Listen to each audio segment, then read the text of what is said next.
There are films that whisper rather than roar, that drift through the mind like a half-remembered dream, their meanings unfolding long after credits fade. This is one of those films. It begins in silence, so wide you can almost feel its weight, a future both familiar and distant, where the sky hums with drones and the cities glow like dying constellations. The world has survived its own extinction once already, but it didn't learn. It rebuilt, colder, more efficient, less human. And into that world walks a man whose name is a letter, whose existence is an investigation. K. At first, everything about him seems mechanical. His movements are careful, his voice steady, his eyes trained to notice what others miss. He hunts his own kind, synthetic beings known as replicants, obedient slaves of society that has long forgotten why it created them. The film follows him on what appears to be a simple mission: find a fugitive replicant, eliminate the evidence, report the result. But somewhere in the middle of this routine, a seed of doubt takes root. Beneath the cold surface of duty, something begins to stir. It's faint, almost imperceptible, like the flicker of an old neon sign, refusing to die. That's the paradox the movie thrives on. It shows you a future built entirely on control, yet its story is about the slow rebellion of the soul. The first half hour unfolds in quiet textures: fog, snow, dust, glass, voices half heard through static. You start to notice how the spaces themselves breathe.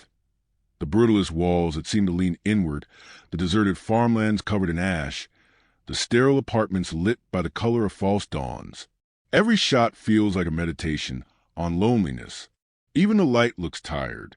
When Kay returns home after a mission, he walks through corridors packed with strangers yet untouched by any of them. He greets Joy, the holographic woman who shares his apartment. She's not real, yet she's the only one who treats him as if he were. Their conversations shimmer between tenderness and tragedy. She calls him Joe, as though naming him could summon itself into existence. The camera lingers on their gestures, the way his hand passes through her projection, the way she leans toward him anyway. It's not romance. It's longing for warmth in a world built out of mirrors. The story deepens when Kay discovers something impossible, a secret buried within a tree's roots, something that shouldn't exist, a sign of life where there should be none. The revelation is small enough to miss, yet carries the weight of creation itself. From that point on, every movement he makes feels different. The narrative transforms from investigation to pilgrimage. The detective becomes a disciple. Each clue he finds pushes him closer to an answer that might shatter his understanding of identity, humanity, and choice.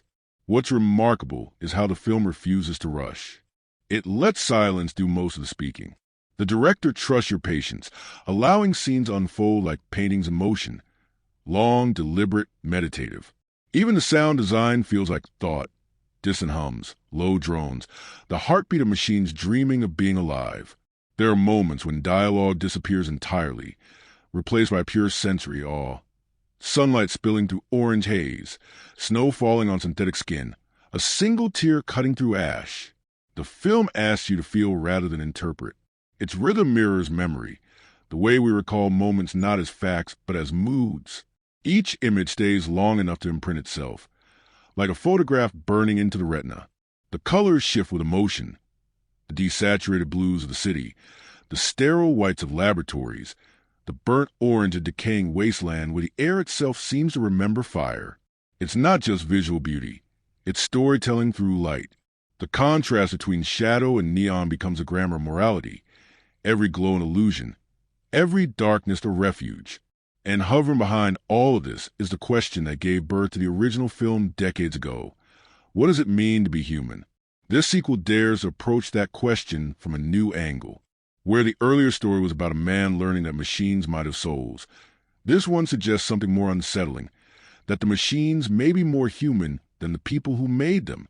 Kay's journey becomes less about truth and more about grace.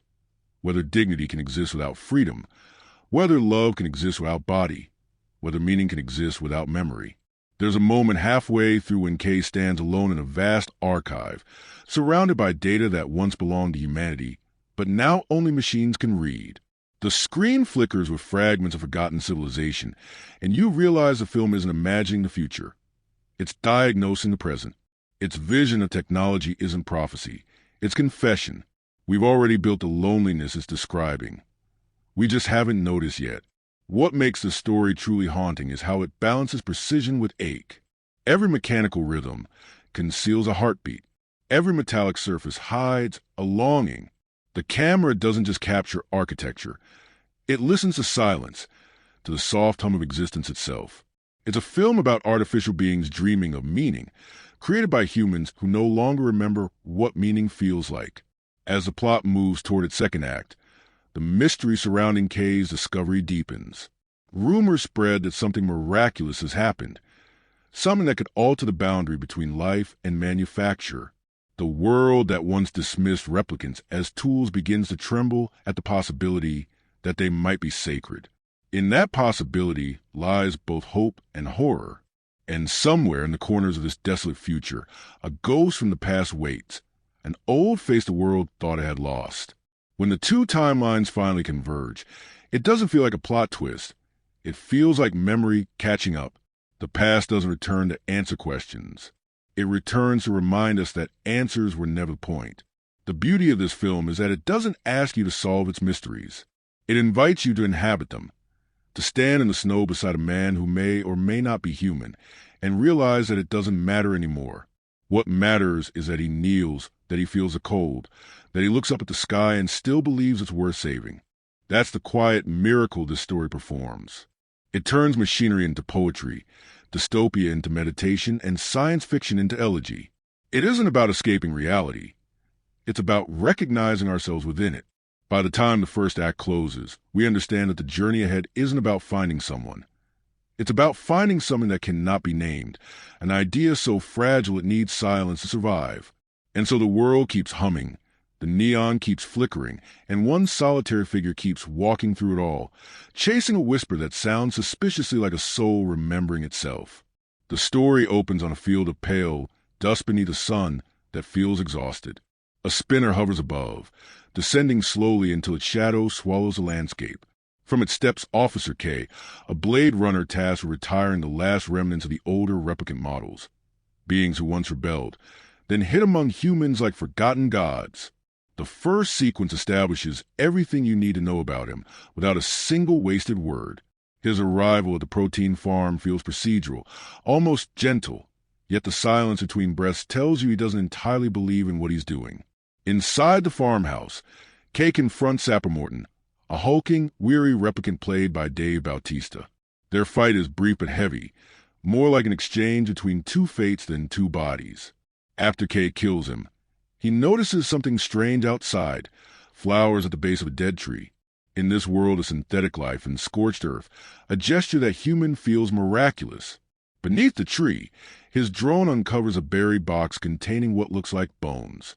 He doesn't yet understand their significance, but the camera lingers as though the earth itself has just exhaled a secret. The bones belong to a woman, her pelvis scarred from childbirth. But replicants, by design, cannot reproduce. That single discovery threatens the foundation of the world. The revelation spreads through quiet corridors of power, each character reacting not with awe but with fear. Wallace Corporation, the monolithic company that manufactures replicants, sees it as a key to infinite creation. The police see it as heresy. For Kay, it's the first hint that perhaps the boundaries between machine and miracle were never real to begin with. Lieutenant Joshi, his superior, gives him a simple order: find the child, erase all trace. Her tone is sympathetic yet terrified, as if she knows history has already begun to rewrite itself. Kay obeys, but obedience feels heavier now. The more he follows orders, the less they seem to make sense. He scans records, interrogates data, travels through the collapsed husks of cities that once thrived. Every investigation scene moves like ritual, slow, deliberate, draped in sound and light that pulse like breathing. When Kay returns home, the first thing he does is talk to Joy. Their relationship, both tender and artificial, anchors the film's emotional heart. Joy is a hologram companion marketed to make men feel seen. But her affection toward Kay feels real, or at least real enough that he starts to believe it. She greets him with warmth that the world denies him.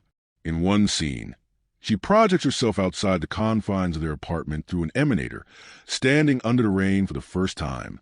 The droplets pass through her, but she smiles anyway, whispering that she can feel it. Kay looks at her as though witnessing proof of divinity. The paradox is heartbreaking. A hologram learning to love, comforting a replicant struggling to believe he deserves love.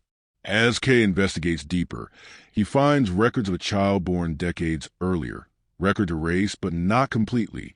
A carved wooden horse appears, its number matching an old memory from his own past.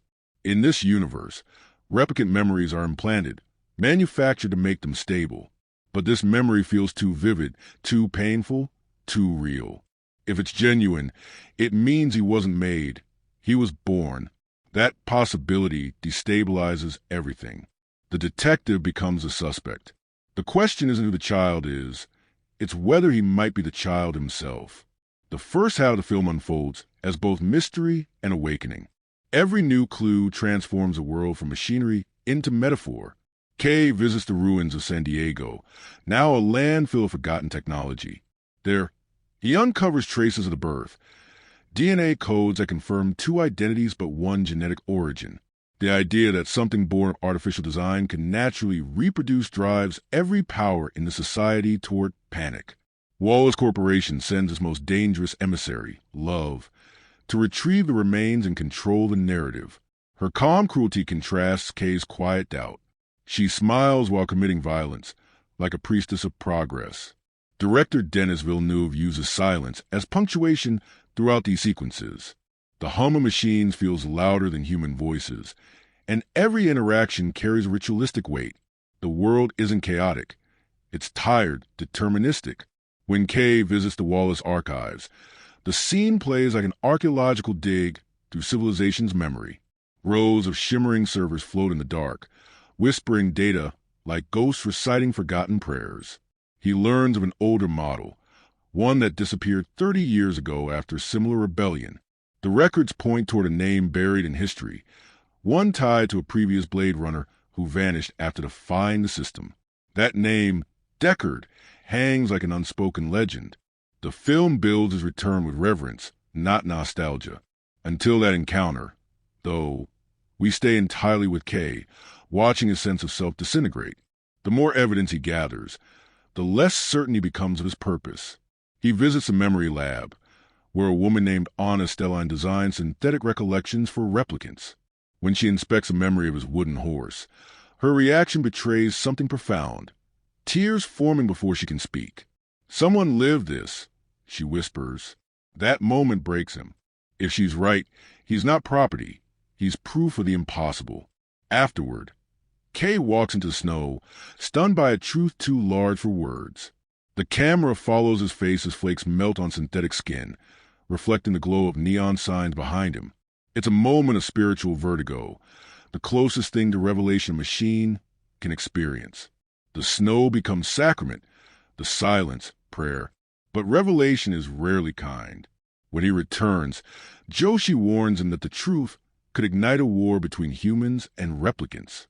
She orders him to destroy all evidence, including himself if necessary. He doesn't argue. He simply stands there, eyes dim, repeating, "Yes, ma'am." The words sound like obedience, but inside them hides resignation. The first half ends with him holding the wooden horse in his hand, clutching it like proof of his own soul. By this point, the plot is transformed into philosophy. The detective's journey to uncover a crime becomes a journey of creation to uncover its creator. The film's rhythm slows to a heartbeat, its dialogue dissolving into silence and light.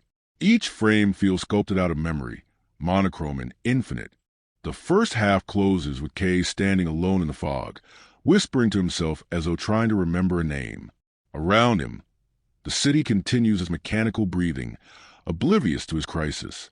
Somewhere, in the ruins beyond, lies the ghost he's destined to find, the man who once asked what it meant to be human. Kay doesn't yet know that the answer will cost him everything. And as the screen darkens, a single beam of neon light crosses his face, cutting his reflection in two. The machine and the man, indistinguishable now, both staring at the same impossible dream.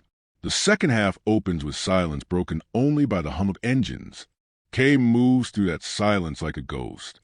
He's been suspended from duty, declared emotionally compromised, which in his world is equivalent to being sentenced to death. His discovery of the child, what might be himself, has turned him into an anomaly. Replicants aren't supposed to dream, and they certainly aren't supposed to have origins. Yet here he is, haunted by the image of a woman giving birth and the echo of a name he can't remember. As Kay hides in the shadows of the city, the story grows more intimate and more mythic at the same time. The world outside doesn't change, neon rain, tired faces, advertisements that smile too brightly, but something within him does. He begins to move not as a machine following orders, but as a pilgrim following faith. That faith, however, is uncertain. He isn't sure if he's seeking truth or illusion. He only knows that the search itself feels holy. He returns home to find his apartment violated, his holographic companion Joy destroyed. The device that housed her, the emanator, lies shattered on the floor. The empty space where she used to appear radiates a grief far deeper than software loss. Later, when he walks through the city, he encounters a giant projection of her commercial twin. Identical face, same gentle tone, calling every passerby sweetheart. The realization hits him with devastating simplicity. The one voice that loved him was mass-produced. She wasn't unique. Yet the pain feels real, and that paradox becomes the film's most human moment. Love, even if synthetic, leaves a wound no algorithm can simulate. Meanwhile, Love continues her ruthless pursuit under orders from Nyander Wallace, the blind creator who sees the world only through ambition. Wallace wants a miracle child not out of awe but control. If replicants can reproduce, his godhood will be complete. He treats creation like arithmetic, perfection like ownership. His presence oozes menace without rage. Every word he speaks sounds rehearsed, a sermon given to no one. Where Kay's journey is toward humility, Wallace's is toward hubris. The two never truly meet as equals. They're two sides of divinity gone wrong. Kay traces the last surviving threads of his mystery to the wastelands of Las Vegas. The sequence is an explosion of color after the film's muted palette. A city buried in orange dust, statues of forgotten giants towering over silence. Within those ruins, he finds a man who once disappeared, Rick Deckard. Harrison Ford plays him like a ruin himself, grizzled, brittle, living in exile with only a dog in his memories. Their meeting is quiet, wary. Kay believes Deckard is his father. Deckard sees a stranger who could destroy everything he's hidden. Their first exchange feels less like conversation and more like the recognition of shared fatigue. Both men live on the edge of extinction, carrying the consequences of human desire. When they finally talk, it's about memories, whether they're gifts or traps. Deckard refuses to confirm Kay's suspicion, saying only, "I know what's real." It's a line that collapses logic into faith. The scene ends with violence, but not anger. Love's forces arrive, capture Deckard, and leave Kay bleeding in the sand. He should die there, and in a way, part of him does. The desert becomes a symbolic tomb, the place where illusions burn away. The music fades into a low, mournful vibration. He lies half buried, surrounded by dust and silence, until a group of rebel replicants rescues him. Their leader tells him the truth he doesn't want to hear. He's not the child.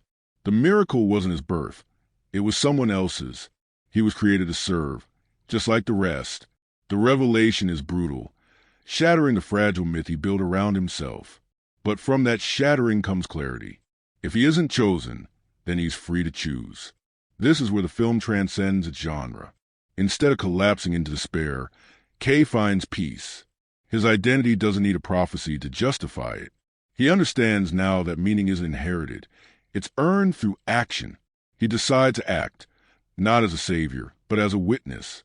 In one of the film's most haunting sequences, he intercepts the convoy carrying Deckard back to Wallace. The battle unfolds amid a crashing tide, water roaring against collapsing metal. Villeneuve shoots it as both action and baptism. Light and shadow flicker across their faces, the water drenching them until it feels like purification. Kay kills Love, but the victory feels solemn, almost merciful. Her final words, "I'm the best one," echo into the waves, swallowed by the sea. Kay rescues Deckard, but doesn't tell him who the child is. Instead, he takes him to her. The snowy streets of Los Angeles glow faintly under sodium light as they arrive outside a glass facility where the memory designer, Anna Stelline, works. The snow falls softly, blanketing everything in forgiveness. Kay stays outside while Deckard walks toward the window where Anna stands surrounded by her creations, memories shimmering like snowflakes in suspension. The two look at each other through glass, father and daughter reunited by silence. Kay lies back on the steps, snow melting on his face. The camera lingers on his breath, his half-smile, the serenity of someone who's finally made peace with what he is. The music swells, not triumphant, but tender. He dies, or perhaps simply rests, anonymous yet fulfilled. For the first time, the world around him feels quiet enough for grace. Inside, Anna continues her work, shaping illusions that give purpose to others. She doesn't know who made her freedom possible. The cycle of creation continues, indifferent yet beautiful. The second half of the film ends not with revelation, but with acceptance. Every thread converges into one quiet truth. It doesn't matter whether Kay was born or built, real or artificial, chosen or forgotten. What matters is that he chose to act with love. His story becomes an inversion of myth. The savior who discovers he isn't special, yet still sacrifices himself for others. That humility is what makes him human. The final shot, Deckard touching the glass as snow falls outside, mirrors the entire film's philosophy. Connection exists even when separated by walls of perception. The miracle was never in creation, but in compassion. And so, the story closes the way it began, with silence vast enough to hold both despair and hope. The city still glows, the sky still hums, the machines still dream. But now, within that endless cycle, there's a flicker of something enduring, something the world can't quantify or replicate. A soul, finally unafraid of its own reflection. The characters in the story move like ghosts caught between centuries, each carrying fragments of meaning that together form a meditation on what it means to be alive. The most striking of them all, of course, is Kay. He begins as a symbol of control, an instrument that enforces the illusion of order in a dying world. Yet over time, that precision dissolves into vulnerability. Every decision he makes, every step he takes, carries a tension between programming and intuition, duty and desire. Ryan Gosling plays him with near monastic restraint. Stillness as performance, micro-expressions as rebellion. The beauty of his portrayal lies in what's not said. You feel his yearning not through dialogue but through hesitation. The moment his hand trembles before touching joy, the subtle breath before he tells Joshi, "I've never retired something that was born before." That line alone encapsulates the entire tragedy of his existence. He knows what he is, but he cannot stop hoping that he might be more. What makes Kay so haunting is the quiet evolution of his morality. When the story begins, he kills with clinical detachment. By the end, he dies with grace. His transformation is not from machine to man. That would be too simple. Instead, he grows from obedience to empathy, from survival to sacrifice. His journey mirrors the philosophical trajectory of the film itself. The realization that meaning is not inherited from origin, but created through choice. When he lies in the snow, breathing softly as light fades, it's the most spiritual death imaginable. The death of someone who has finally learned how to feel. Opposite him stands Joy, the holographic companion, who begins as an accessory and ends as the film's purest embodiment of love. She is marketed software designed to please, yet she performs sincerity so convincingly that she becomes it. Ana de Armas plays her with heartbreaking transparency. Her face a constant flicker of light, her tone a melody of warmth against the cold machinery of the world. Their relationship might be artificial, but reveals something profoundly human. Our capacity to believe. Joy teaches Kay tenderness. Her insistence that he is special, even when she herself is not real, gives him the courage to seek truth. The cruelty of her destruction midway through the film is unbearable because it reduces her from soul to code again, reminding Kay that even his comfort can be erased by design. Still, when he later sees her giant commercial avatar calling strangers by the same pet name she once gave him, the heartbreak transcends technology. It becomes a commentary on all affection, how easily it can be mass-produced, yet how sincerely we still feel it. Deckard, the relic from another era, enters the narrative like a memory dragged into the present. Harrison Ford plays him with weary gravitas, his voice roughened by solitude, his eyes filled with guilt that time hasn't softened. If Kay is the embodiment of discovery, Deckard is the embodiment of consequence. He represents a generation that created miracles without understanding their cost. His exile in the ruins of Las Vegas is both punishment and penance. When he says, "Sometimes to love someone, you have to be a stranger," it feels like confession, an acknowledgement that love built on secrecy will always destroy what it protects. His meeting with Kay doesn't simply bridge two films. It unites two philosophies, the question of what makes us human, and the question of why we keep searching for meaning even after we've answered it. Niander Wallace, on the other hand, is the film's false prophet, a blind god who believed that vision comes from domination. Jared Leto plays him with unnerving serenity. Is every gesture choreographed like a ritual? He speaks of creation in the language of religion, yet his ambition reduces life to arithmetic. His blindness is metaphorical, of course. He can see everything except the sacred. Each time he dissects one of his own replicants in search of perfection, he exposes the hollowness of progress without compassion. He isn't a villain in the conventional sense. He's the inevitable result of a civilization that mistakes control for creation. Love, his enforcer, is one of the most fascinating antagonists in modern cinema. Sylvia Hoeks plays her with precision that borders on elegance, her violence delivered as performance art, her tears genuine yet uncomprehending. She weeps even as she kills, perhaps mourning the humanity she was designed to suppress. In her final moments, when she whispers, "I'm the best one," it isn't arrogance but desperation, a plea for recognition in a hierarchy that denies individuality. In a world obsessed with perfection, she's a tragic embodiment of excellence without purpose. Lieutenant Joshi, played by Wright, exists in the moral gray that defines the film. She represents the system's last shred of conscience, a bureaucrat who still remembers what right and wrong used to mean. Her dynamic with Kay is quietly maternal. She drinks too much, carries too many secrets, and speaks with the exhaustion of someone who's seen the cost of order. Her kindness toward Kay is a rebellion. It's pity, the kind that comes from understanding that obedience and goodness aren't the same thing. When she tells him, "The world is built on a wall that separates kind," you sense that she no longer believes it herself. And then there's Dr. Anna Stelline, the memory maker who lives in isolation, creating synthetic paths for others while trapped in her own confinement. Carla Uri infuses her with ethereal fragility, the one character untouched by cynicism. She is the film's quiet miracle, crafting emotional truths out of falsehoods. Her work proves that artifice can produce authenticity, that empathy doesn't require experience, only imagination. When she cries at Kay's memory, her reaction feels divine, as though creation itself has recognized its offspring. Every character in this story mirrors an aspect of humanity fragmented by technology. Kay's longing, Joy's belief, Deckard's remorse, Wallace's ambition, Love's servitude, Joshi's compromise, Anna's innocence. Together, they form a mosaic of what it means to live in a world that has forgotten its soul. None of them are fully human, yet each reveals humanity more vividly than the people they serve. What makes these portrayals resonate so deeply is their restraint.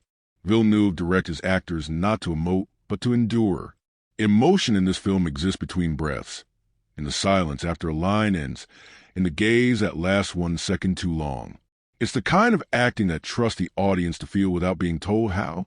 The chemistry between Gosling and Armas, in particular, feels less like romance and more like revelation, the meeting of two absences trying to invent presence. By the end, all these figures orbit the same quiet truth. Humanity is not a birthright but behavior. The film doesn't romanticize its characters. It observes them with compassion.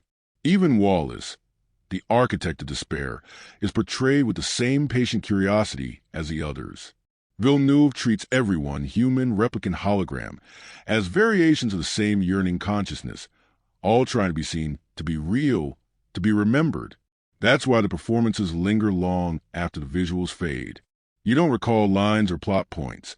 You recall faces, faces lit by artificial light, eyes reflecting rain, expressions caught between thought and emotion. The cast doesn't just act within the story. They embody its philosophy. Each of them becomes a vessel for the film's central paradox, that the most artificial beings may be the ones most capable of grace. And so, when Kay dies beneath falling snow, Joy's voice erased, Deckard reunited with his child, and Anna lost in her dreams, what remains is not sadness but recognition. They've all become reflections of us. Fragile, searching, and endlessly human in a world that keeps insisting it no longer needs humanity. Among the many layers of Blade Runner 2049, some of the strangest facts surrounding its creation feel almost as mysterious as the film itself. The story that unfolded behind the scenes mirrors its own themes of control, illusion, and obsession with detail, as though the production was itself a living organism trying to understand what it meant to exist. My literature-loving friends, what makes this film extraordinary isn't just its depth of emotion, but the odd, almost spiritual coincidences that shaped it. The first and perhaps most poetic fact is that Ridley Scott, the director of the original Blade Runner, didn't direct this one. He produced it, but the reins were given to Denis Villeneuve, a man who openly confessed that the original film had been the reason he became a filmmaker. He approached it not as a sequel, but as a sacred text. He famously said, "This isn't my movie. It's a gift I've been asked to protect." He watched the original every night for weeks before shooting began, studying its rhythm the way monks study scripture. In early drafts, he even considered opening the film with the same shot of the eye reflecting fire, but discarded it because it felt too reverent. "You don't pray by repeating the same words," he said. "You pray by understanding them." The second strange truth involves the film's tone, the silence, the stillness, the deliberate pacing that so many viewers noticed. Villeneuve and his cinematographer Roger Deakins agreed to treat silence as a character. They banned temp music during shooting, letting only ambient hums fill the set. Gosling later said it felt like acting inside a meditation hall. Every step, every breath, was synchronized with the rhythm of nothingness. That's why the film feels hypnotic. It was literally filmed inside controlled silence. Then there's a matter of the hologram love scene, one of the most technically bizarre and emotionally profound sequences in cinema. It took nearly a year of planning and 3 weeks to shoot. Ana de Armas and Mackenzie Davis had performed every motion twice, once separately and once together, tried to align perfectly, as if they shared a single consciousness. The crew built a custom rig to blend their faces in real time, but even that failed, forcing Deakins to light both actresses identically so that post-production could merge them seamlessly. The final result, Joy and Mariette existing within each other for a few fleeting moments, wasn't just visual trickery. It was a metaphor crafted in code. Two illusions trying to touch something real. Another uncanny fact. The orange haze of Las Vegas wasn't a post-production effect. It was achieved with actual fog, dust, and light filtered through massive orange gels. Deakins wanted air you could feel. During shooting, the entire crew wore masks and goggles because the particulate density was so thick it triggered smoke alarms. Yet that discomfort gave the scenes their surreal texture. Ford joked that it felt like shooting inside a sandstorm painted by Turner.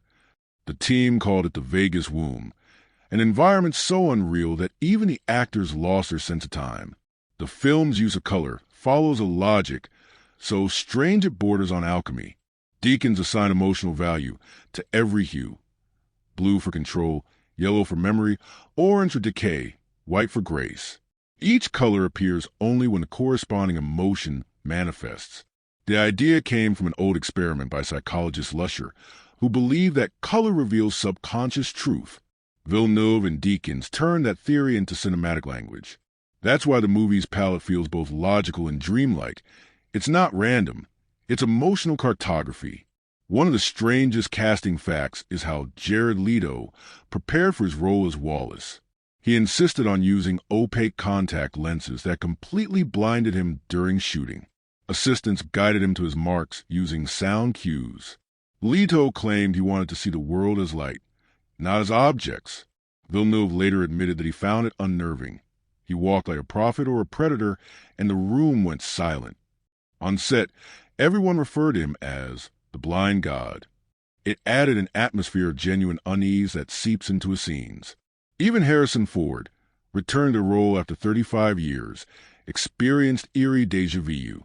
During filming of Deckard's apartment scenes, he reportedly stopped mid-take and said quietly, "It smells the same." The set decorators had sourced original materials from archives, dusted glass, faux concrete, the same whiskey bottle design, without telling him. Ford's reaction was spontaneous. He later said the moment felt like memory bleeding into reality. It became a motif that Villeneuve used as guidance, that uncanny collision between past and present, real and recreated. There's another oddity. The film snow sequence, Kay's death, was inspired by a photograph Villeneuve took in Montreal years before. It showed a man lying on a stairway in winter, resting after shoveling snow. "He looked at peace," the director said. "It reminded me that surrender can be beautiful." He kept that photo in his pocket throughout production. On the day they filmed Kay's final scene, Gosling reportedly asked to see it again. He then lay down in the exact same pose. The snow falling on his chest wasn't digital. It was handmade paper pulp, falling silently like ashes. Even the sound design hides secrets. Composer Hans Zimmer used sub-bass frequencies, so low they could cause nausea. He called them architectural notes. Vibrations meant to be felt more than heard, imitating the hum of the replicant's neural cores. The score includes a tone at 26 hertz, the frequency associated with earthquakes and anxiety. In theaters equipped with full-range speakers, it made the floor tremble imperceptibly during scenes of revelation, subconsciously mirroring Kay's inner collapse. Another strange truth: there are no visible computers in the film. Villeneuve banned modern screens, insisting that technology should feel tactile, not sleek.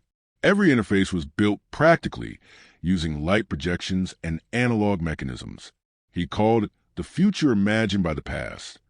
That's why the movie feels timeless, as if we're watching a civilization that evolved from a different branch of human history. And finally, the most haunting detail of all: the film opens with an eye, as did its predecessor, but this time the iris reflects snow instead of fire. Deakins placed a reflection deliberately, a visual inversion of Ridley Scott's hellish dystopia. The new world isn't burning, it's freezing. Life hasn't been consumed by chaos, but paralyzed by order. That tiny image, lasting only seconds, encapsulates the entire philosophical shift of the sequel.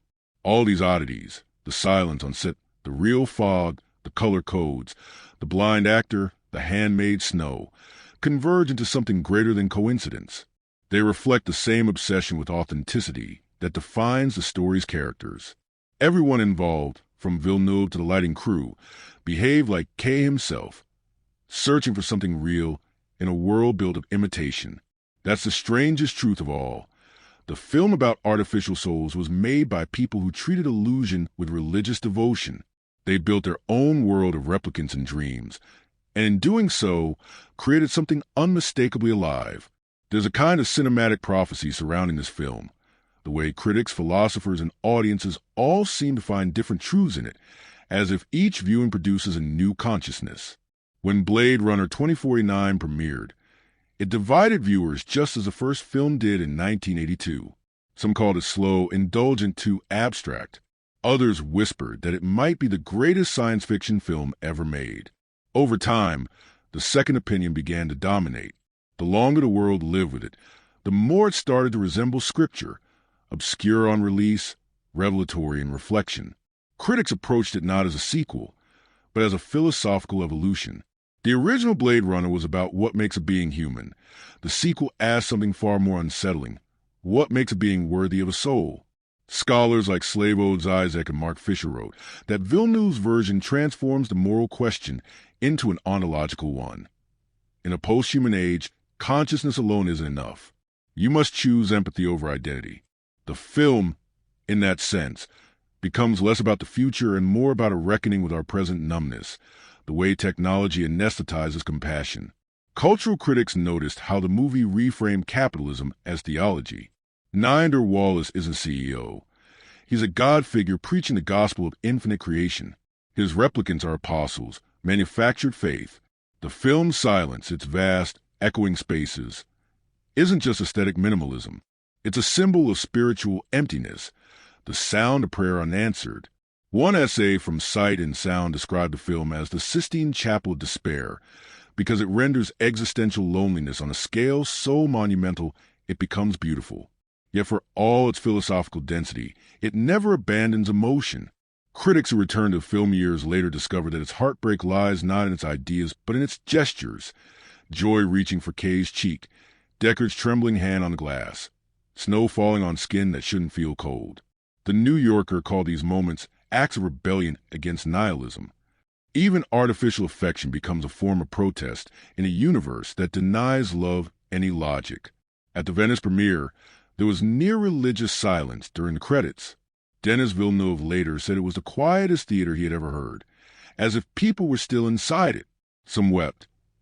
Others simply stared. What critics once misread as slowness, they came to see as reverence. In an age addicted to momentum, here was a film that demanded stillness.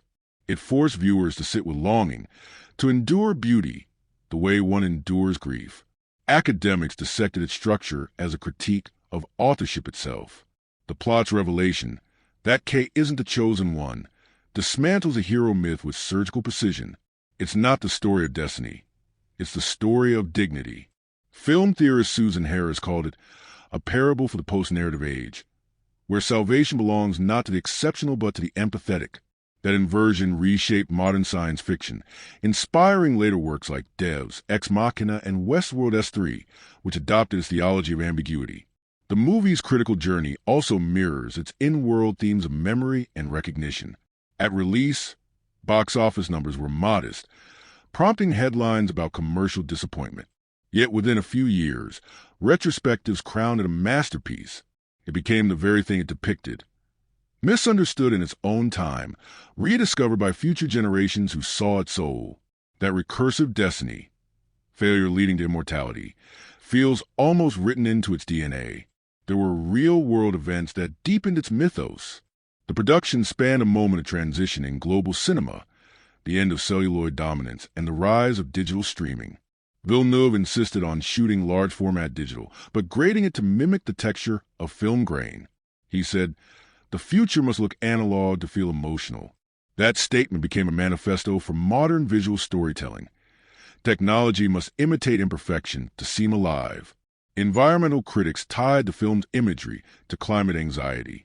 The endless smog of Los Angeles, the desolate orange wasteland of Vegas, the ash-white snow, all read like prophecy in an era of ecological collapse. The film's 2049 doesn't look alien. It looks inevitable. One review in The Guardian called it a love letter to the end of the Anthropocene, suggesting that the film's true subject isn't machines or humans, but the Earth watching both decay. Cinematically, it sparked debates about the role of slowness. Villeneuve joined a lineage of Tarkovsky, Kubrick, and Malick, directors who treat time as narrative substance. Blade Runner 2049 moves at the pace of thought, not action. Its long takes and minimalist dialogue require the viewer to breathe with it. Many younger critics saw that as defiance, a blockbuster refusing to flatter attention spans. It proved that patience itself could be radical art. Thematically, the movie's events echoed contemporary social questions about identity and autonomy. In a world obsessed with genetic purity and artificial intelligence, the replicant's search for selfhood became a metaphor for every marginalized consciousness. Feminist readings noted how joy and love embody two extremes of womanhood as designed by men, the ideal lover and the obedient killer.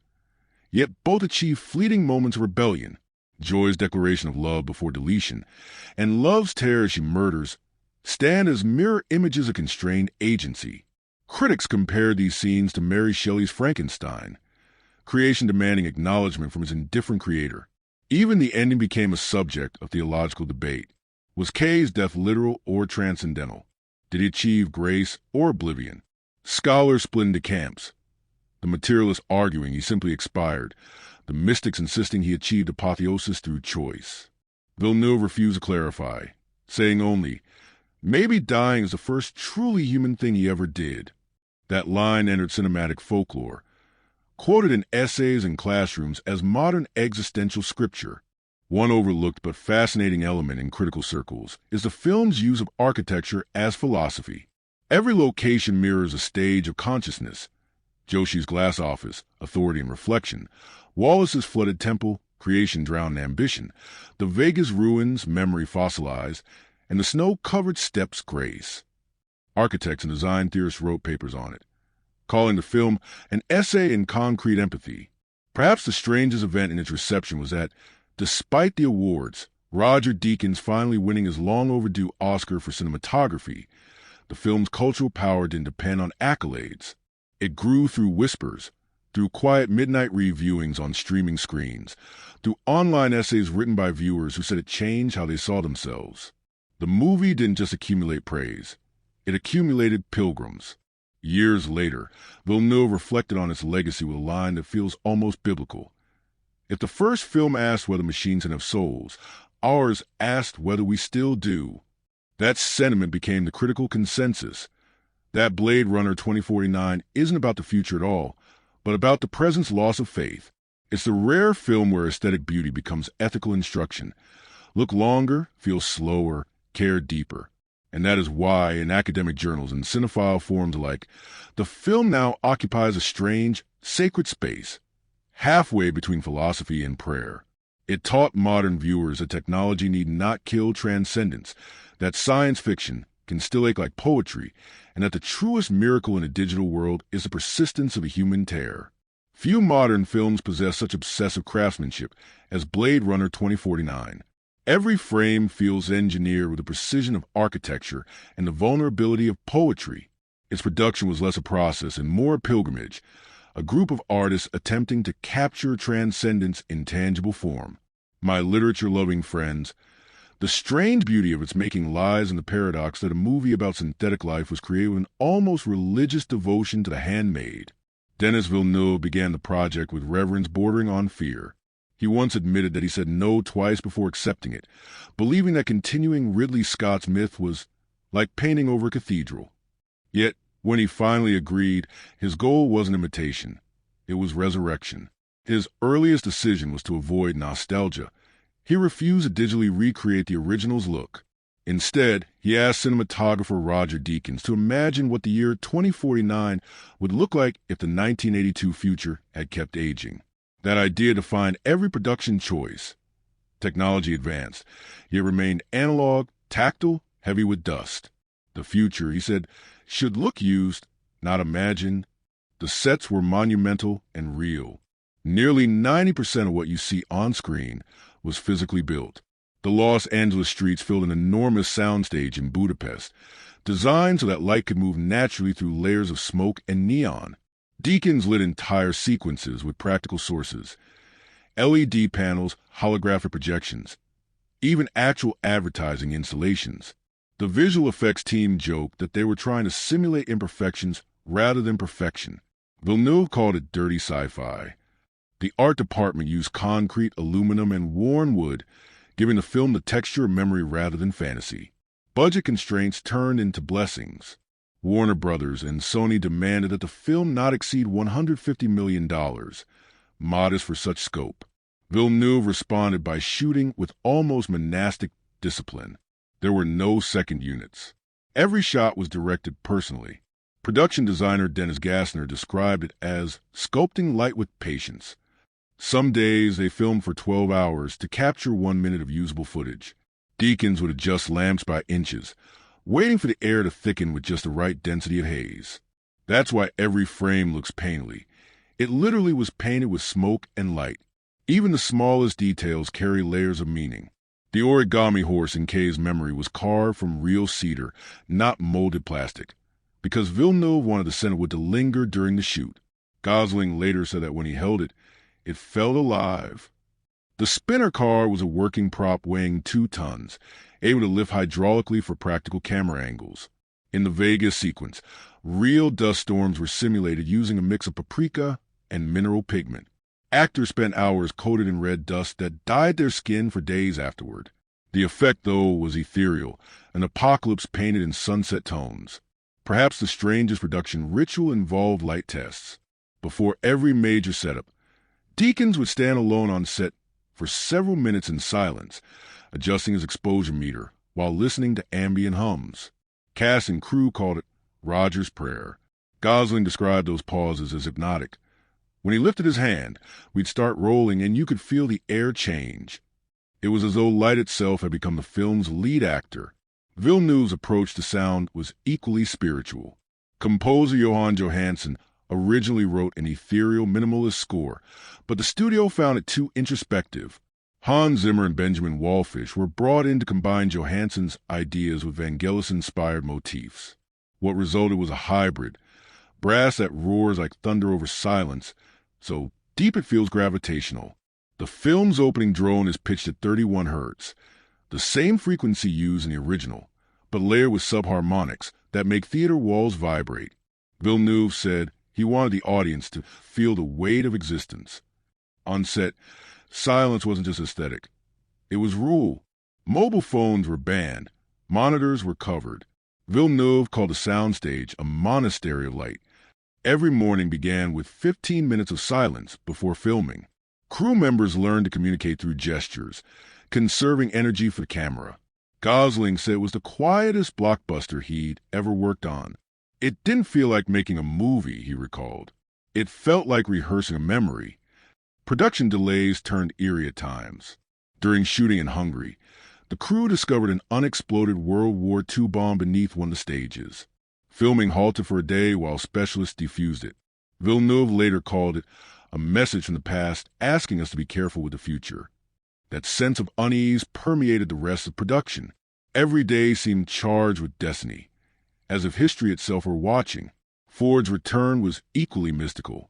He arrived on set wearing Deckard's original watch, preserved since 1982. When he walked into the reconstructed apartment, crew members went silent. Gosling said the air changed temperature.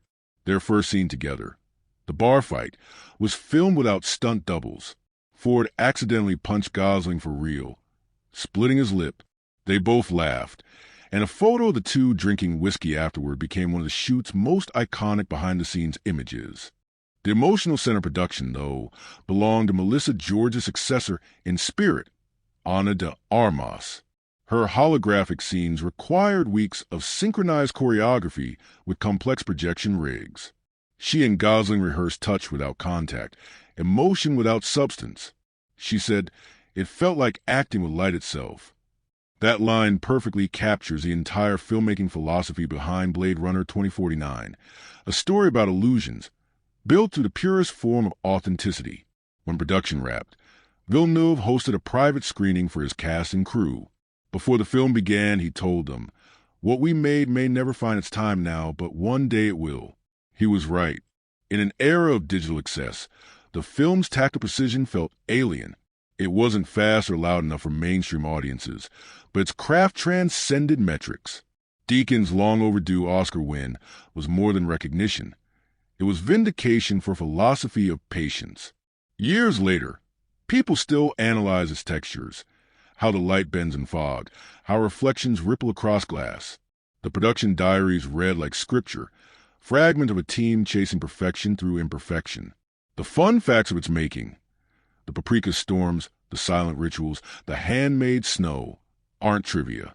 They're proof that the most artificial-looking film of its era was, paradoxically, among the most human in its creation. Every frame is a prayer to craftsmanship, every shadow a confession. Behind all the machinery, the dust, and the code, you can feel something rare in cinema: reverence. A sense that those who made it weren't building a movie, but constructing a cathedral of light for a world that had forgotten how to look upward. The world of Blade Runner 2049 doesn't simply contain the story. It is the story. The setting functions as consciousness materialized, a landscape shaped by memory and entropy rather than geography.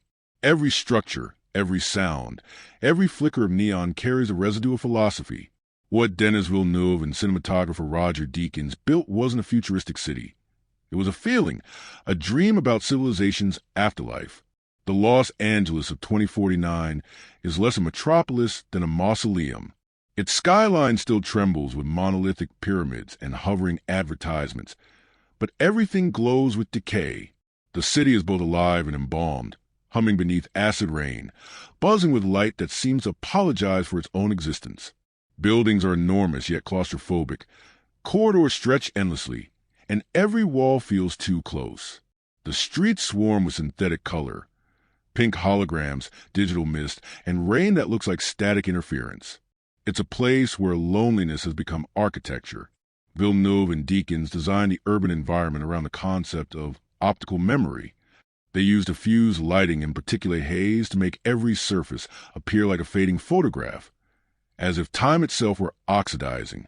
The result is visual melancholy. Nothing glows cleanly. Everything flickers with exhaustion. Light doesn't illuminate here. It mourns. Each environment in the film corresponds to a psychological state. The police headquarters is austere and symmetrical, reflecting Kay's conditioned obedience. Joshi's office is sealed in glass, always reflecting others, her humanity refracted through bureaucratic transparency. Wallace's temple is flooded, lit by amber waves that move like breath. The walls seem to pulse with divine arrogance. Water replaces fire as a symbol of false creation. Deakins shot those scenes with light refracted through rippling tanks, so the reflections constantly move across faces. The illusion of God constantly shifting, never stable. The film's desert landscapes represent oblivion. When Kay travels to the ruins of Las Vegas, the tone changes from metallic gray to radioactive orange, a visual transition from repression to revelation. That color shift wasn't digital manipulation. Deakins achieved it with particulate dust and filtered lamps. The hue of the scene mirrors the sensation of memory catching fire. It's the past seen through smoke, seductive and toxic. Within that orange silence, the statue ruins of women loom like forgotten deities, their faces eroded by time and indifference. It's civilization turned into relic, beauty devoured by desire. Sound design amplifies this atmosphere of decay. Every ambient noise feels tactile. The hum of drones, the hiss of neon, the soft thud of rain against metal. Villeneuve insisted that the world should sound heavy, that silence should feel as physical as architecture. The auditory palette is built on low frequencies, near infrasonic waves that vibrate beneath perception. That's why watching the film in a theater feels like inhabiting a cathedral of vibration. Even the dialogue seems to emerge reluctantly, as if the air itself resists language. Then there's the snow, the most fragile and divine of all settings. In the film's final act, snow falls on metal and skin alike, dissolving the line between organic and artificial. The flakes fall in perfect rhythm with Johansson's elegiac tones, and for the first time, the world feels merciful. The coldness becomes warmth through contrast, a visual paradox that captures the film's heart. Kay's final breath beneath falling snow becomes the antidote to the city's toxic rain, purity returning to a corrupted earth. One of the most brilliant choices in design was the absence of color continuity.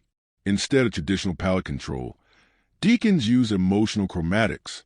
Blue dominates scenes of control and surveillance. Yellow floods moments of memory. Orange consumes everything related to the past. White accompanies transcendence.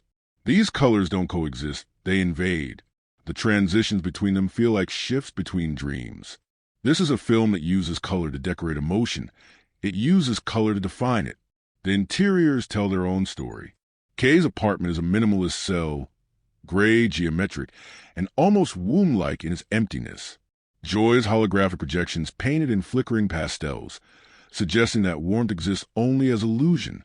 The orphanage where Kay finds a wooden horse looks like an industrial purgatory, metal and mud, light leaking through broken roofs, echoes of children chanting mechanical rhythms. Deakins lights the scene with sickly amber beams cutting through darkness like memory trying to survive extinction. Villeneuve once said, "This world must feel like it remembers being beautiful."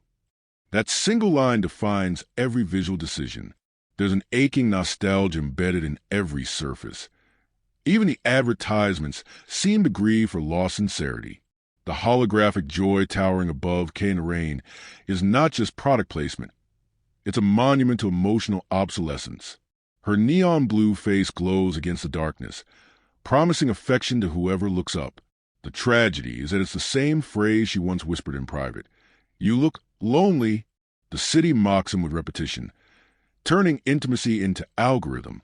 The cinematography achieves this tension through symmetry and scale. Deakins often frames characters as small silhouettes against vast, geometric spaces, a visual echo of existential insignificance. But when empathy intrudes, the camera moves closer, not with speed but with reverence. Every close-up feels earned, like the world hesitating to acknowledge its inhabitants. Even the vehicles, those sleek spinner cars, carry symbolic meaning. They are not instruments of freedom, but cages that fly. Their engines roar like mechanical heartbeats, reminding us that mobility doesn't guarantee escape.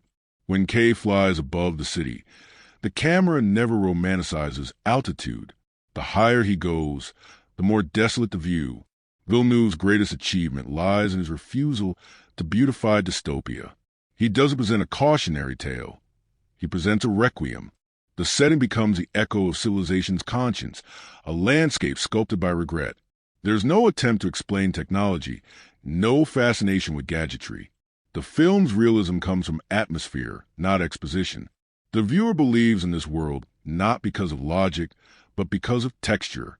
In the end, the world of Blade Runner 2049 operates like memory itself, hazy, incomplete, luminous, and sorrowful.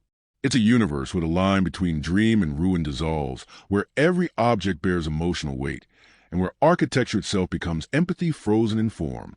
The film setting isn't a backdrop. It's a mirror, showing us what remains after progress forgets its purpose. Watching it feels like walking through a cathedral built for ghosts, a place that hums with beauty long after faith has left it. The creation of Blade Runner 2049 was less a production than an act of devotion.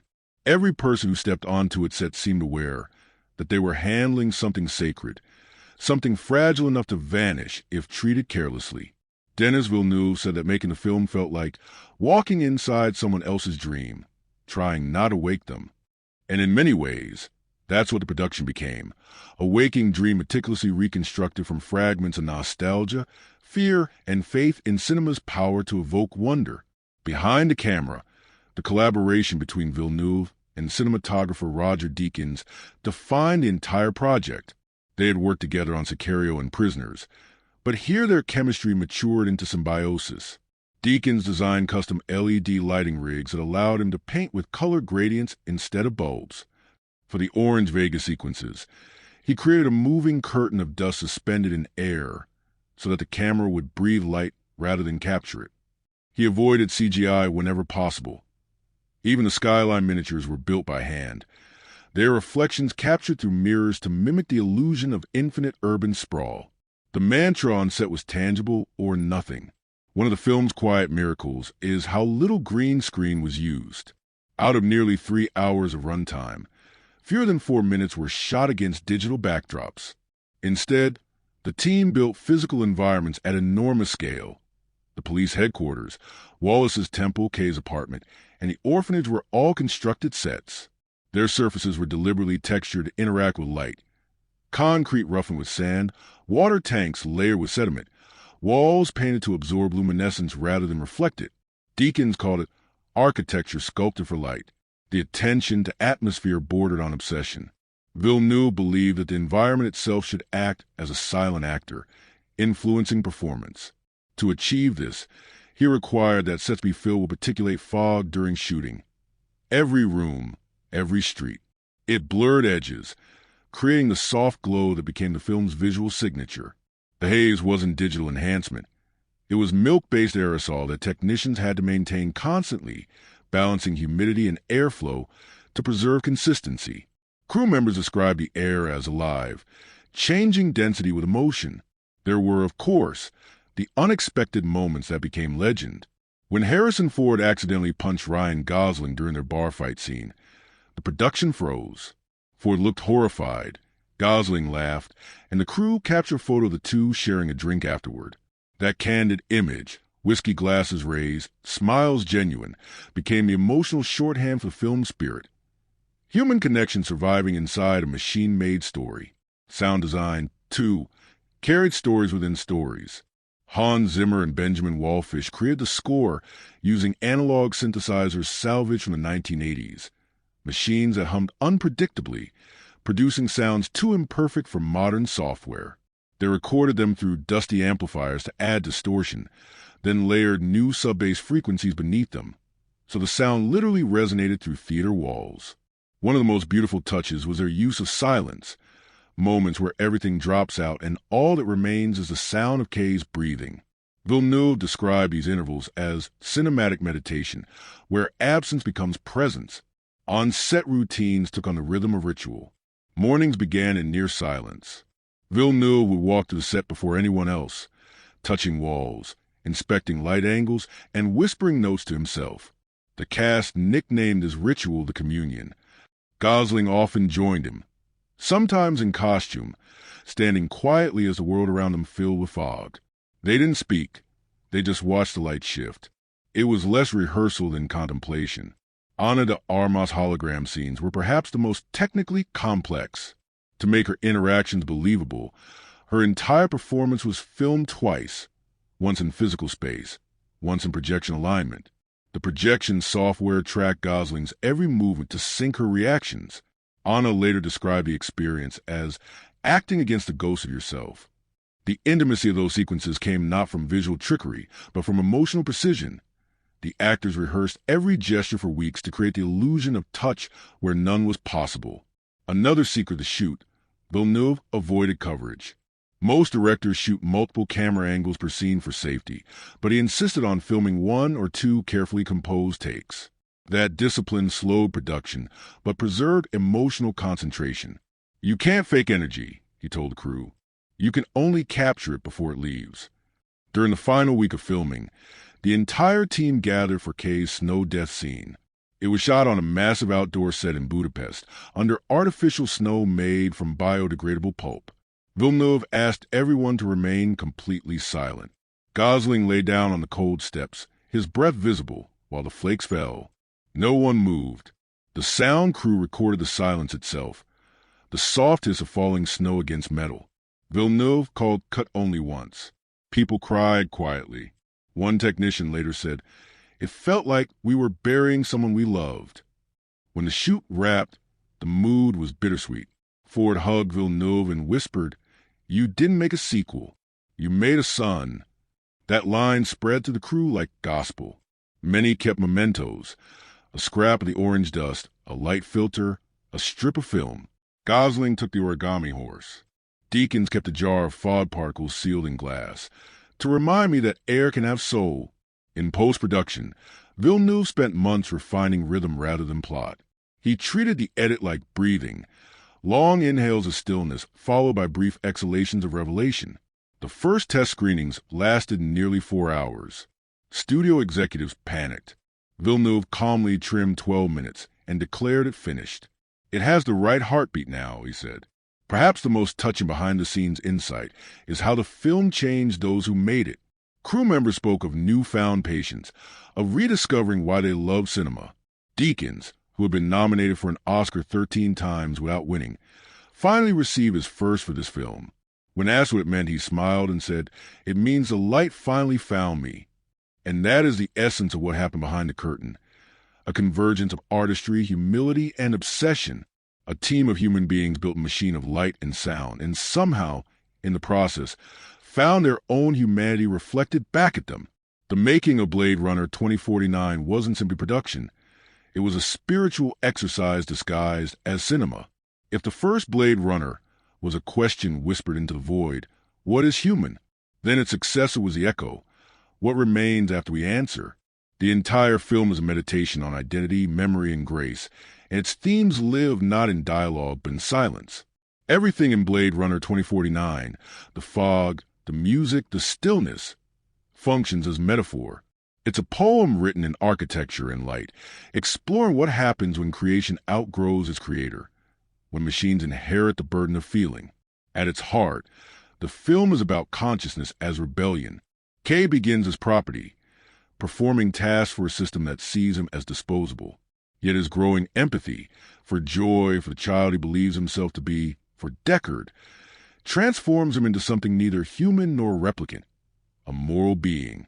The film suggests that divinity doesn't reside in origin but in choice.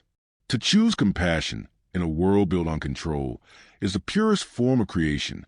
That's why Kay's journey mirrors mythic archetypes. The fallen angel, the pilgrim, the seeker. Each step toward truth peels away illusion until only one act remains: sacrifice. His final gesture, lie in the snow as life drains away, is cinema's quiet as apocalypse, a birth disguised as death. The snow itself symbolizes redemption.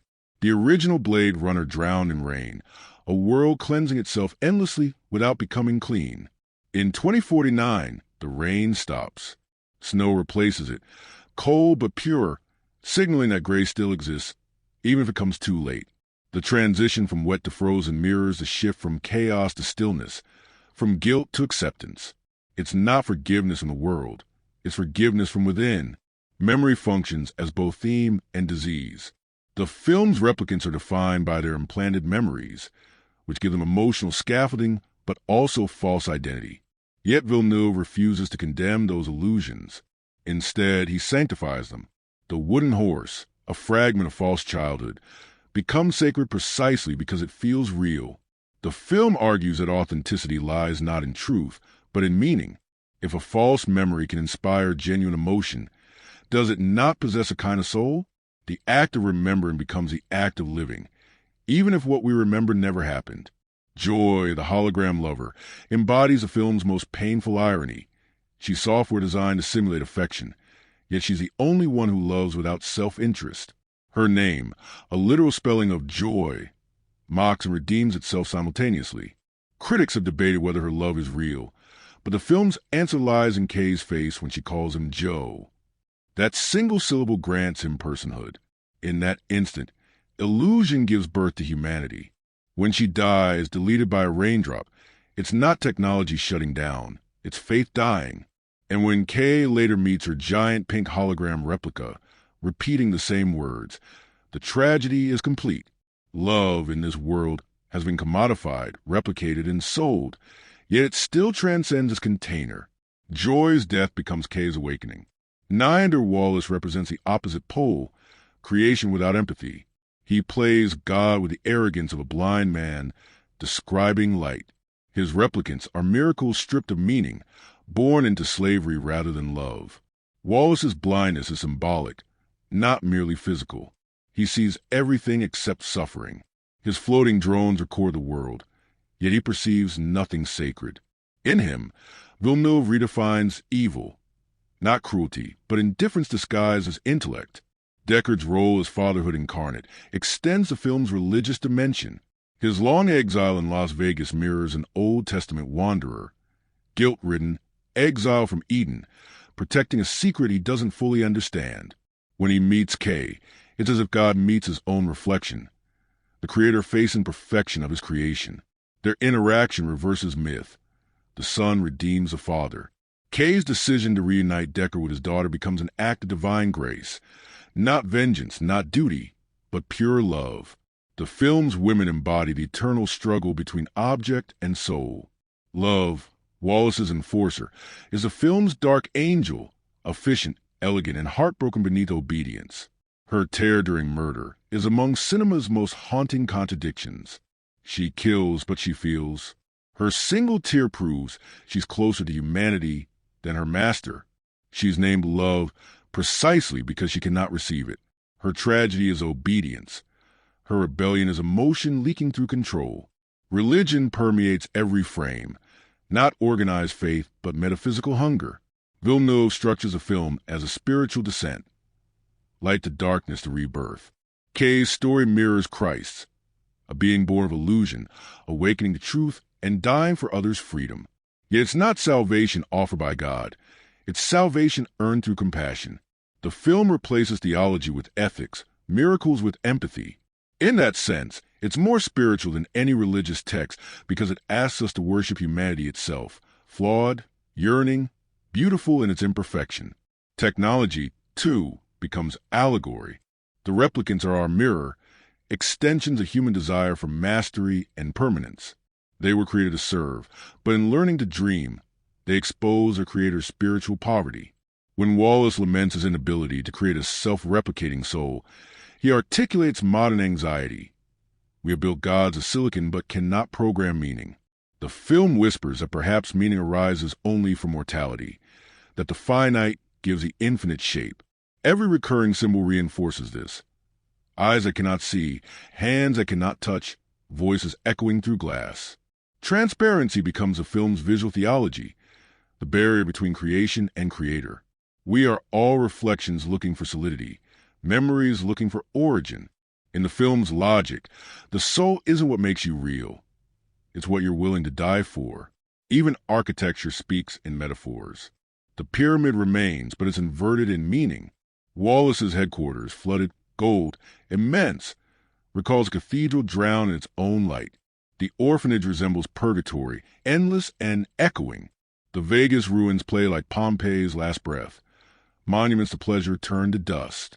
And the final snow-covered steps, humanity's altar where silence replaces prayer. The ultimate symbolism lies in Kay's death.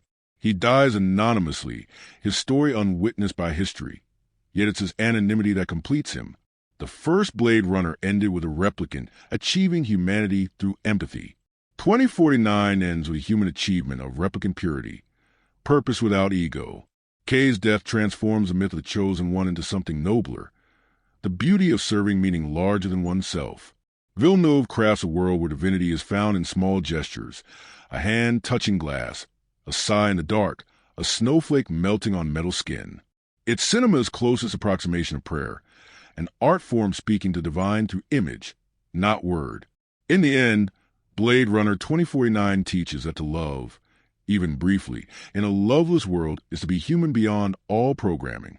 The film's greatest symbol is the viewer's own reflection. We watch beings of light searching for souls, forgetting that we, too, are flickering images, fragile patterns of memory and desire projected against the screen of time. And as the credits fade, the haunting possibility remains. Maybe the replicants found something we lost, the courage to feel in a world that forgot how. When you watch Blade Runner 2049, it's hard to believe it's a studio film. Every frame feels too patient, too introspective, too painfully for an era of digital noise. Villeneuve and Deakins made something that belongs to the lineage of Tarkovsky, Kubrick, and Malick. Not just science fiction, but cinema as philosophy. Its filmmaking techniques are a masterclass in restraint, in how to use stillness and silence as narrative tools rather than absence. The film's most radical choice is its rhythm. Villeneuve slows time until it becomes emotional weight. Each scene unfolds like a meditation, not a sequence of events, but a series of contemplations. He uses what he calls geological pacing, shots that hold long enough for your perception to shift. The audience doesn't watch the film, they inhabit it. This defiance of modern tempo is deliberate rebellion. The director once said, "I wanted people to feel duration, because duration is how memory works." The technique mirrors a replicant's experience. Time-stretched, moments looping, existence both eternal and fragile. Roger Deakins' cinematography is the cornerstone of this effect. He crafts images that are both sterile and intimate, balancing technological grandeur with human fragility. His approach wasn't just visual but metaphysical. Every shot was designed to carry emotional gravity through light. He used naturalistic diffusion, fog, smoke, reflective panels, to make illumination feel like an element with soul. He often shot through layers of glass or water, giving the illusion that the world itself is a reflection trying to remember clarity. His lighting setups could take hours, sometimes days, but what emerged was unlike anything else in cinema. Light became morality, cold whites for truth, amber for illusion, deep blue for control. Camera movement follows emotion, not action. When characters are uncertain, the camera drifts. When they find clarity, it stills. Villeneuve called it empathic motion. Deakins often mounted the camera on dolly tracks that moved imperceptibly, 2 inches per second, creating subconscious unease. The goal wasn't to impress, but to hypnotize. You never feel pushed by the camera. You're drawn inward, as though memory itself were guiding you. The editing by Joe Walker reinforces this. He structures the film as memory flow, each cut following emotional logic rather than continuity. Shots linger past conventional cues, forcing you to live inside discomfort. The rhythm is elegiac, using long pauses before key revelations so that truth feels earned, not delivered. Silence, rather than sound, becomes the film's punctuation. Sound design and score merge seamlessly with visual rhythm. Zimmer and Wallfish's music operates not as accompaniment but as landscape, vast, droning, almost geological in scale. The score's low-frequency hums vibrate the chest like physical presence. They create the illusion that the world is breathing. The music often fades into ambient noise, wind, electricity, rain, until you can't tell where the score ends and the environment begins. It's the sound of machinery dreaming of consciousness. Production design turned philosophy into architecture. Dennis Gassner and his team built the world as an evolution of the 1982 film. The same decayed futurism, but older, quieter, spiritually colder. Every object was designed for weight and wear. Paper barely exists. Screens are opaque. Furniture looks carved from memory. The effect is archaeological. The future imagined by those who never escaped the past. Villeneuve said, "I didn't want technology to feel advanced. I wanted it to feel tired." That exhaustion becomes emotional texture. The world feels used, almost remorseful for existing. Even costume design contributes to theme. Kay's trench coat mirrors Deckard's from the original film, but is cut with military precision, a uniform of obedience. Joy's holographic clothing flickers between eras, shifting style based on mood. Wallace's robes are monk-like, suggesting self-anointed divinity. Every fabric choice is storytelling. Practical effects dominate the production. Deakins and Villeneuve rejected green screen, except for minimal set extensions. Miniatures, projection, and physical lighting were prioritized. This gives the film's visual effects a sense of gravity missing from most modern sci-fi. Even digital enhancements, like Joy's ejection layers or cityscapes, were built around real light captured in camera. Villeneuve's rule was simple. If the camera doesn't feel the light, the audience won't feel emotion. Editing also maintains spatial clarity. Even in large-scale scenes, orientation remains intuitive. Villeneuve avoids visual chaos. The action sequences, Kay's fight with Sapper, the underwater struggle with love, are grounded in weight and slowness. Violence arrives not as spectacle, but consequence. Every punch sounds like exhaustion. Every movement seems reluctant.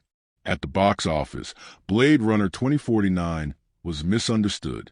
With a production budget around $150 million, it grossed approximately $259 million worldwide, respectable but far from blockbuster status. Critics praise it. General audiences found it too slow. Yet, as with the original, time became its ally. The film's financial modesty insulated it from the shallowness of franchise culture, allowing it to grow into cult reverence. In 2018, the American Film Institute named it one of the decade's best. In cinematography circles, it became the gold standard, the film student's reference when explaining the art of light. Deakins finally received his first Academy Award after 13 nominations, a moment many described as poetic justice. The Oscar stage lights dimmed as he accepted, saying only, "It's about the light." Those 4 words captured the film's spirit more completely than any review. Beyond awards, the movie's influence spread quietly.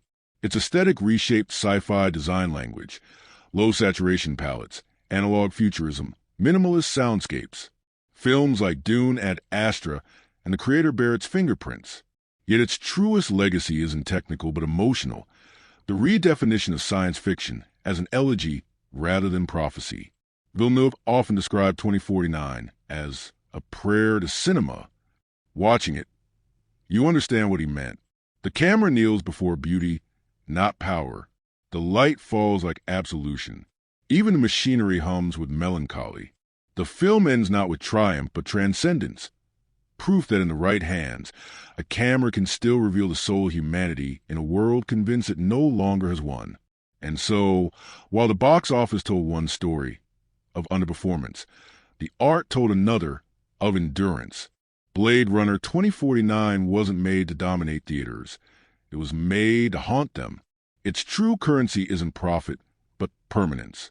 Decades from now, when the neon fades and cities crumble, the film's light will remain, a heartbeat of empathy projected into eternity. The human pulse behind Blade Runner 2049 comes not from its replicants or machinery, but from the people who pour themselves into its creation. Every performance feels lived in, weighted with interior silence, the kind of acting that suggests an entire world beneath the eyes. The film's cast didn't simply perform roles. They inhabit emotional states shaped by philosophy, light, and loss. Ryan Gosling's portrayal of Kay is an exercise in restraint and empathy. In interviews, he described his preparation as learning how to feel like a ghost who's still trying to breathe. He spoke of studying factory routines and monk discipline, combining mechanical precision with spiritual emptiness. Gosling said that Kay's stillness wasn't apathy, it was containment. He's a man whose every emotion is manufactured, and yet he starts to leak. Villeneuve directed him like a dancer, choreographing small gestures, a blink half a second late, a breath that breaks rhythm.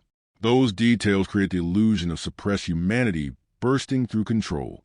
Critics later called the performance existential minimalism, proof that silence can speak louder than monologues. Harrison Ford, returning as Deckard after 35 years, brought weight beyond acting. He embodied the passage of time itself. In interviews, Ford said he didn't want nostalgia. He wanted closure. Deckard's not a hero, he said. He's a man running from what he's done. His weathered presence grounds the film's metaphysics in something heartbreakingly human. Regret. The moment he meets Kay in the ruins of Vegas carries not just character history, but cinematic memory. It's a conversation between two generations of storytelling. Villeneuve filmed it as if Ford were confronting his younger self through Gosling. The mutual respect between the actors, visible in every frame, became the film's beating heart. Jodie Comer wasn't in this world. Instead, Ana de Armas brought a fragile grace as Joy, the hologram who somehow feels more alive than anyone else. She prepared by rehearsing emotional connection without physical presence, training herself to express affection through projection rather than touch. I had to fall in love with him knowing I could never touch him, she said. Her scenes are hypnotic precisely because they balance artificiality and longing. In press interviews, de Armas revealed that the scene where Joy merges with a human surrogate to be intimate with Kay took 3 days of filming and was emotionally exhausting. It felt like trying to hug light. Sylvia Hoeks' love is the film's most haunting contradiction, a weapon who cries. In an interview with Variety, she said Villeneuve directed her to think of love as a woman born with empathy who's punished every time she shows it. That one tear during the interrogation scene wasn't scripted. It happened spontaneously, and Villeneuve kept it.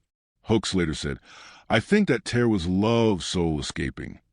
Critics hailed the performance as one of the decade's finest portrayals of repressed emotion, cruelty forced to wear grace like a uniform.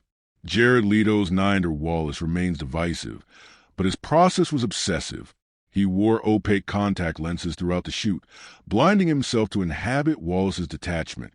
He refused to rehearse conventionally, speaking in riddles even off-camera. Villeneuve recalled that when Leto entered the set, the entire crew fell silent. He changed the temperature of the room. Love or hate him, Leto's presence amplified the film's theological tone. The arrogance of creation. Mackenzie Davis, Robin Wright, and Carly Urey contributed performances that act as emotional punctuation rather than exposition. Wright's stern yet motherly Joshi provides moral contrast to Wallace's God complex. Davis's brief, wounded portrayal of the replicant Mariette grounds the story in human sensuality. Carly Urey, as Dr. Anna Stelline, gives the film its soul. Her delicate portrayal of the memory designer, a woman trapped in a bubble, creating dreams she'll never live, carries biblical resonance. Villeneuve filmed her like an angel in exile. Urey's performance is small, but it lingers long after the credits roll. The cast described the shooting experience as transformative. Gosling called it like living inside a painting. Ford compared it to a meditation disguised as work. Ana de Armas said that after filming Wrapped, she felt homesick for a world that never existed. That sense of collective melancholy is what makes their performances cohesive. Everyone seems to be mourning something unnamed. Audience reception mirrored this division between intellect and feeling. Critics hailed Blade Runner 2049 as a masterpiece, a visual poem, a philosophical odyssey. Audiences, however, were split. Some found it transcendent, others glacial. The film scored 88% on Rotten Tomatoes, but struggled at the box office, labeled too cerebral. Yet its afterlife has been extraordinary. In online forums and retrospectives, fans describe it as the film that grows with you. Many claim that repeat viewings reveal new meanings, like a sacred text. Cinephiles compare it to Kubrick's 2001 in its devotion to ambiguity. Others, especially younger viewers, connected emotionally to Kay's loneliness. One fan wrote, "It's the only film that made me feel empathy for silence." Another noted, "It's about learning that being real is just another kind of dream." Critics from Sight and Sound and Cahiers du Cinema ranked it among the top films of the decade, praising its ability to blend existential philosophy with human intimacy. Actors later reflected on the experience with reverence. Gosling said that shooting the final scene, Kay dying in the snow, was the most peaceful moment I've ever filmed. Ford described it as the kind of ending you don't find in movies anymore, quiet, earned, inevitable. The Armas said she cried during the premiere because joy's goodbye was my own. In retrospect, Blade Runner 2049 became a mirror for its audience, a film about humanity that demands humanity from its viewers. Those willing to slow down and listen discovered not a sequel, but a requiem. Those expecting action missed the prayer beneath the silence. The performances, interviews, and reactions all converge on one truth. This film was never about answers. It was about attention, to detail, to emotion, to existence itself. Every actor, every critic, every fan who engaged deeply with it became part of its living circuitry. Blade Runner 2049 didn't just portray empathy, it required it. In that way, the cast and audience became indistinguishable, both searching for meaning in the flicker of light between illusion and truth, both haunted by the same question whispered through the ages. If a dream can move us, does it not already live? There are films that entertain, and then there are films that alter your internal rhythm. Blade Runner 2049 belongs to that rare second category, a work that doesn't just ask you to watch, but to surrender, to slow down your breathing until it syncs with its heartbeat.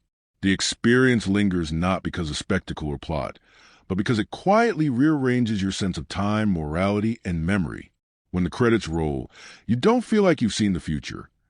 You feel like you've glimpsed a human soul under an electron microscope. What makes it endure isn't the surface beauty, though that beauty is undeniable, but the way it turns technology into theology. Every sound, every shaft of light, every face pressed against glass becomes a sermon on existence. Denis Villeneuve created not a continuation of Ridley Scott original, but a resurrection. Where the first Blade Runner asked whether machines can become human, this one asks whether humans can remain human in a world that has forgotten how to feel. It's a sequel that becomes self-aware of its inheritance, reverent, but never nostalgic. Like Kay's own journey, it doesn't look backward for answers. It looks inward for truth. The silence in this film carries moral weight. It's not emptiness, it's grace. Villeneuve understands that modern audiences are addicted to sound, movement, and distraction, so he denies them all. He invites us into a void that demands our full attention. That void, filled with the hum of existence, becomes sacred space. Every pause feels like prayer. And through that quiet, the film reminds us of something cinema once knew instinctively, that the absence of noise is where emotion grows loudest. The story of Kay, his rise from obedience to empathy, is the most ancient tale retold in new skin. It's the myth of the servant who learned compassion, the unchosen who chooses sacrifice. Kay's discovery that he isn't the prophesied child might have destroyed a lesser character, but it completes him. By realizing that his meaning doesn't depend on destiny, he transcends a binary of real and artificial. He becomes a soul by renouncing the need to prove he has won. When he lies dying in the snow, he embodies the film's central truth, that humanity isn't a birthright, but a behavior. The final shot, Deckard reuniting with his daughter as snow falls outside, doesn't feel like an ending but a benediction.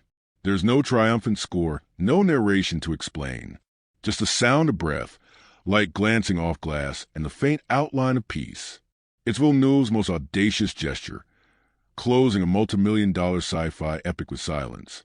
That restraint becomes revolutionary. In an era obsessed with resolution, Blade Runner 2049 ends on reflection.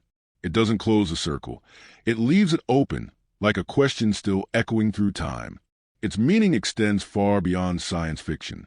The film is a parable for our century, about creation that has lost its compassion, intelligence without empathy, and love simulated so perfectly we can't tell the difference anymore. In Kay's world, holograms comfort the lonely, corporations masquerade as gods, and memory itself is a commodity. Yet within that artifice, small acts of tenderness survive. A name whispered, a hand reaching through light, a sacrifice no one will remember. Those gestures are what make Blade Runner 2049 a profoundly hopeful film, despite its melancholy. It insists that even in the most synthetic future, grace remains possible. From a philosophical standpoint, the film redefines what we mean by soul. It suggests that the soul isn't divine property or biological privilege. It's simply the capacity to love without guarantee. Joy's affection for Kay, even if programmed, feels real because it inspires real emotion in him. Wallace's godlike ambition feels hollow because it's devoid of compassion. Love, not logic, becomes a measure of consciousness. Villeneuve's universe operates under the single law. Meaning exists only where empathy does. Visually, the film turns despair into elegance. Roger Deakins' light is the truest protagonist. It guides the story as surely as dialogue or score. He paints the world in gradients of emotion. The sterile blues of control, the golden haze of false divinity, the blood orange of memory, the white serenity of redemption. Every hue carries theology. When snow replaces rain, when silence replaces thunder, it's as if the world itself has repented. Deakins once said he wanted the film to look like a dream trying to remember itself. He succeeded. It looks exactly like that, both lucid and fleeting, as though it might vanish if you blink. The soundscape deepens that spell. Zimmer and Wallfish's score doesn't accompany the images. It breathes with them. The low frequencies vibrate through your bones, reminding you that emotion is physical. When the music swells, it doesn't glorify action. It glorifies awareness. Each note feels like consciousness awakening. The blend of analog synths and modern textures mirrors the film's themes. Old humanity rediscovered through new machinery. In interviews, Villeneuve often said he didn't want to explain Blade Runner 2049. Explanation kills mystery, he said, and mystery is where love begins. That philosophy extends every frame. The film refuses to tell you what to think. It hands you symbols, snow, eyes, mirrors, fog, and asks you to feel your way toward meaning. In doing so, it restores cinema's ancient power, the ability to speak to the soul without language. Its failure at the box office only amplifies its legend. Like the original Blade Runner, it was too patient for its time, too spiritual for commerce.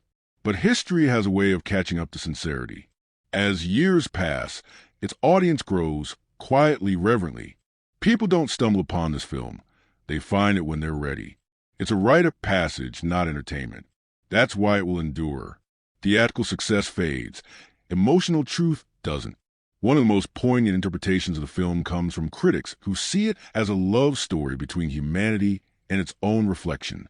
Kay's journey mirrors ours, a species that built machines to understand itself, only to realize that the machines became more compassionate. The replicants are us, our ambition, our loneliness, our yearning for meaning. And maybe that's the film's final warning, that in chasing perfection, we've forgotten the holiness of imperfection.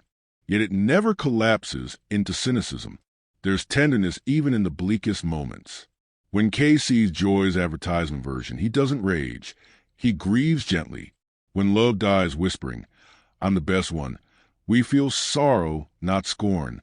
Even Wallace's arrogance feels tragic. A god who created life but can't love it. The film refuses to vilify or absolve. It simply observes. That moral neutrality is its genius. It mirrors reality, where everyone is both sinner and seeker. Symbolically, every environment represents a stage of spiritual evolution.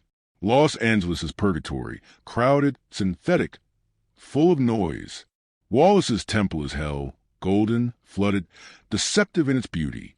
Vegas is limbo, a museum of forgotten pleasure. The snow-covered steppes are heaven, open, quiet, and forgiving. Kay's passage through these spaces mirrors the soul's journey, through illusion to enlightenment. By the time he lies in the snow, the city has fallen away. Only stillness remains. It's a return to innocence, to the silence before creation. The film also functions as a mirror for cinema itself. Villeneuve, Deakins, Zimmer, and their collaborators built an ode to the medium's physicality, tangible sets, practical lighting, analog sound. In an age of digital artifice, they made a movie about simulation by rejecting simulation. It's meta-cinema of the highest order, the story of artificial beings crafted through genuine craft. In that sense, Blade Runner 2049 isn't just about the future of humanity. It's about the future of film. What elevates it beyond aesthetics is its emotional honesty. Beneath the philosophical scaffolding lies a heartbreakingly simple truth. Everyone wants to be seen. Kay wants to be real. Joy wants to be remembered. Deckard wants to be forgiven. Wallace wants to be worshipped. Each character, in their own way, aches for acknowledgement. That universal hunger unites them and us. When Kay looks at Joy's hologram and realizes that love doesn't need to be unique to be real, he finally achieves peace. It's the acceptance of impermanence, the realization that even transient affection sanctifies existence. Villeneuve's genius lies in his refusal to provide closure. The film ends mid-breath, mid-snowfall, mid-thought. We never see Deckard and Anna embrace. We never hear Kay's last heartbeat. The silence after the final frame feels like continuation, not conclusion. It suggests that stories, like souls, don't end. They dissolve into the collective memory of those who witnessed them. That's why Blade Runner 2049 feels eternal. It doesn't stop. It fades gently into us. It's also a deeply political film, disguised as poetry. Beneath its meditations lies a critique of consumerism, surveillance, and synthetic intimacy. The replicants aren't just machines, they're laborers, bodies owned, emotions commodified. Joy isn't merely a hologram. She's a digital girlfriend industry taken to its logical extreme. Villeneuve's world isn't speculative, it's prophetic. It shows us the spiritual cost of convenience. And yet, his critique is compassionate, not condemning. He understands why people turn to illusions, because the real world has forgotten how to nurture. The beauty of Blade Runner 2049 is that it never loses faith in redemption. Even amidst despair, it believes in transcendence. Kay's anonymous sacrifice proves that meaning doesn't require recognition. Joy's love proves that illusion can still produce truth. The film whispers that salvation isn't a cosmic miracle but an earthly choice, to act with kindness even when no one sees. In that sense, it's one of the most profoundly moral films of the century. Years from now, when cinema historians trace the lineage of humanistic science fiction, they'll see Blade Runner 2049 as a turning point. The moment when the genre stopped predicting technology and started mourning humanity. It redefined what a blockbuster could be, not loud but liturgical. It invited audiences not to escape, but to reflect. It treated the future as confession. In its quietest moments, it feels less like a film and more like a visitation. Something that happens to you rather than before you. You leave changed, slower, more aware of the fragility of your own memories. It teaches you to see light differently, to recognize grace in shadows, beauty in decay, holiness in imperfection. Few films can do that. Fewer still can do it without saying a word. When the lights rise after the final frame, what remains is not story but sensation. The memory of falling snow, the hum of dying machines, the echo of a man who wasn't real yet felt more human than most. It's as if the film whispers its final line directly into your conscience. You don't need to be special to matter. And maybe that's why, despite its digital coldness, Blade Runner 2049 feels warmer than almost any modern film. It believes in humanity more fiercely than those who claim to own it. It believes that empathy survives extinction, that love transcends circuitry, and that meaning persists even in silence. It's not a movie about technology. It's a movie about tenderness disguised as machinery. So, when I call this film sacred, I don't mean religious. I mean sacred in the way light filtering through dust is sacred, accidental, fleeting, yet eternal. It reminds us that even if the world forgets what grace looks like, cinema can still remember. And for those willing to sit long enough, to listen quietly enough, to feel deeply enough, Blade Runner 2049 offers what very few works of art still dare to promise. Not escape, not distraction, but a moment of genuine awakening. It's not about the future. It's about our reflection in it. And that reflection, my literature-loving friends, still breathes. If this meditation on Blade Runner 2049 moved you, I'd be deeply grateful if you like, subscribe, and share with others who believe cinema can still speak to the soul. Thank you for watching, and until next time, keep your eyes open for the light that remembers you.